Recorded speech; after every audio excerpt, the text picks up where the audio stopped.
नमस्कार, पर्यटन महाराष्ट्र या यूट्यूब चॅनलमध्ये मी सुहास नवाते आपलं स्वागत करतो आहे. आज मी आलो आहे सासवडमध्ये. सासवडमधनं सकाळी आलो इथे. सासवडवरनं हे जे मंदिर आहे याचं नाव आहे चांगवटेश्वर मंदिर. चांगवटेश्वर मंदिरात आलो.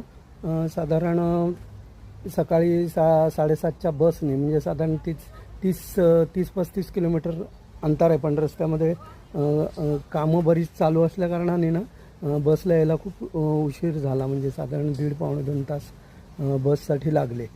तर तिकडनं आलो सासवडला आणि सासवडवरनं 1-2 मंदिरं बघून मग आता इथे आलो आहे चांगवटेश्वर मंदिरात. तर चांगवटेश्वर मंदिर हे चांगदेवांचं मंदिर असं आहे. मला वाटतं त्यांचा ते इथे राहत असावेत पूर्वी. साधारण 1400 वर्षापूर्वीचं हे मंदिर आहे असं सांगितलं जातं. आणि प्राचीन आणि ऐतिहासिक असं हिंदू मंदिर म्हणायचं चांगवटेश्वर मंदिर. आणि मंदिराची कलाकुसर एकदम अप्रतिम आहे. सगळीकडे कोरीव काम वगैरे आहे. दगडी मंदिर आहे. 2 बाजूला 2 दीपमाळा आहेत. आणि इकडून बाजूने जो रोड जातो तो समजा सासवड नारायणपूर रोड. त्या नारायणपूर रोडवर साधारण 2-1 किलोमीटर अंतरावर आहे. सासवडच्या 2-3 किलोमीटर असेल सासवडच्या एस.टी. स्टँडपासून.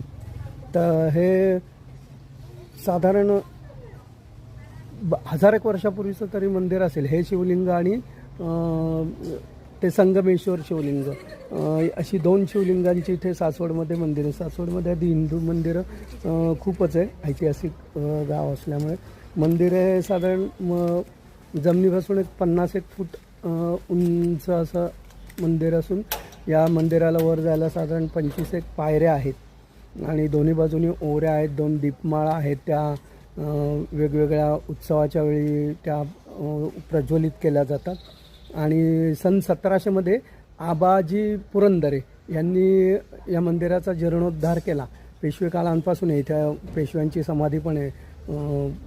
बाळाजी विश्वनाथ पेशव्यांची समाधी पण इथे आहे. आणि सभामंडपात अलंकृत असा मोठा दगडी नंदी आहे. तर सासवड साईडला कधी सासवडच्या भागात आलात त्या चांगवटेश्वर मंदिराला जरूर भेट द्या. आणि साधारण ह्या भागामध्ये पूर्वी वडाची झाडं भरपूर होती. त्यामुळे कदाचित त्याला वटेश्वर मंदिर किंवा चांगवटेश्वर आणि चांगदेवांच्या वास्तव्याने पुनीत झालेलं म्हणून चांगवटेश्वर असं त्याची व्युत्पत्ती आहे. तर अतिशय सुंदर मंदिर आज सकाळी बघितलं, दर्शन झालं, छान वाटलं. तर तुम्ही कधी सासवडला आलात तर ह्या चांगवटेश्वर मंदिराला जरूर भेट द्या.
कोणतरी दाबून ग्लास नाही इथं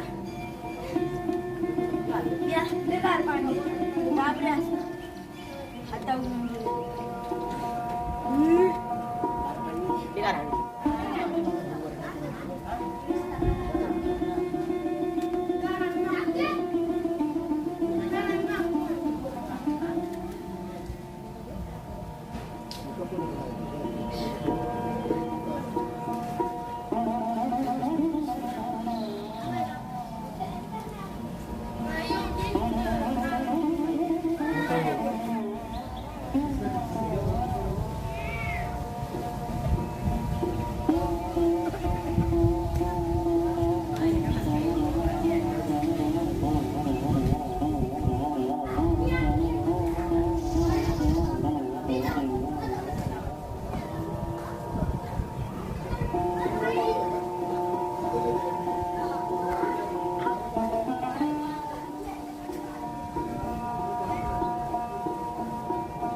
एक अनुभव असा सांगायचा आहे. मी इथे चांगवटेश्वर मंदिरामध्ये आलो आणि कधी आपण कुठे गेलो यूट्यूबसाठी वगैरे असं करा यूट्यूबच्या शूटिंगसाठी वगैरे, तर माझी एक पद्धत आहे, मी जनरली ते इथला ऑफिस बघून त्या ऑफिसमध्ये प्रथम जाऊन मी चौकशी करतो की इथे फोटोग्राफीसाठी किंवा शूटिंगसाठी काय नियम वगैरे आहेत.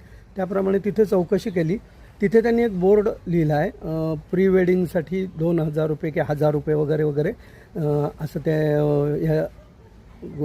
आकारले जातात असं त्यांनी बोर्ड लिहिलं आहे. म्हणून मी तिथे कोणी एक कर्मचारी बसले होते, त्यांच्याकडे चौकशी केली तर त्यांनी कोणाला तरी फोन करून विचारलं की ह्यांना यूट्यूबसाठी शूटिंग करायचं आहे, तर कशी पावती फाडू. त्या पावतीवर मुख्यतः आधी असं लिहून देत नाहीत की यूट्यूबसाठी म्हणा किंवा प्री वेडिंगसाठी, ती देणगी ह्या स्वरूपात ते पावती घेत आहेत. मी विचारलं त्यांना की म्हटलं मी समजा काय पैसे भरले परमिशनसाठी, तर तुम्ही त्यावर स्पष्ट उल्लेख करून द्याल का की यूट्यूबच्या शूटिंगसाठी अमुक अमाऊंट घेतली. तर नाही म्हणाले, आम्ही देणगी ह्या स्वरूपात देणगी म्हणून लिहू. ठीक आहे, त्यांची कामं वगैरे खूप चांगली चालली आहेत, प्रश्न तो नाही, मला त्याबद्दल म्हणायचं नाही, आम्ही पण देऊ. पण हे 1000 आणि 5000 हे प्री वेडिंगसाठी वगैरे ठीक आहे, लग्नासाठी लोक 10, 20, 25 लाख रुपये खर्च करतात. आता आमच्यासारखे जे छोटे यूट्यूबर आहेत, आम्हाला काही त्याच्यातनं लाखो रुपये कमाई नाही किंवा किंबहुना आमचे मोनोटाईज झालं नाहीमुळे आम्हाला कमाईच नाही आहे. आम्ही आमच्या हाऊसेसाठी म्हणून करतो. आणि तुम्ही आमच्यासाठी 500 आणि 1000 घेत असाल, मग त्यांचा फोन मी घेतला. मग त्यांना मी म्हटलं बा असं असं आहे, तर म्हटलं आम्ही 500 आणि 1000 रुपये द्यायची आमची इच्छा नाही, म्हणजे आम्ही नाही एवढं करू शकत. तर म्हणजे तुम्ही कॅमेरावर करू नका, तुम्ही मोबाईलवर पाहिजे तर कारण मोबाईलवर करत असाल तर फुकट द्या. तर माझं ह्या माध्यमातून यूट्यूबर लोकांसाठी सांगणं असं आहे की चांगवटेश्वर मंदिर तुम्ही गुगलवर बघाल, सगळीकडे बघाल, जुनं मंदिर आहे, तुम्ही याल आणि तुमची फेरी फुकट जाईल. इथे 1000च्या खाली कॅमेरावर शूटिंग करायला परमिशन नाही आहे. मोबाईलवर करू शकता, शेवटी मोबाईलची क्वालिटी आणि आपल्या कॅमेऱ्यांची क्वालिटी याच्यामध्ये जमीन आसमानाचा फरक असतो, तो प्रश्न नाही. तर ते इथे जर तुम्हाला चांगवटेश्वर मंदिरामध्ये यूट्यूबसाठी यायचं असेल, येऊ नका. चांगवटेश्वर मंदिरामध्ये फक्त मोबाईलवर फ्री परमिशन आहे. कुठल्याही स्वरूपाचा तुम्ही कॅमेरा असेल, शूटिंग कॅमेरा, तर त्यासाठी 1000च्या पुढचीच पावती आहे. तर ज्यांची मोनोटाईज झालेली चॅनल्स आहेत, जे पैसे कमवत आहेत, त्यांनी जरूर या. पण माझ्यासारखे जे हौशी आहेत त्यांनी इथे शूटिंगसाठी येण्यात काही अर्थ नाही. धन्यवाद.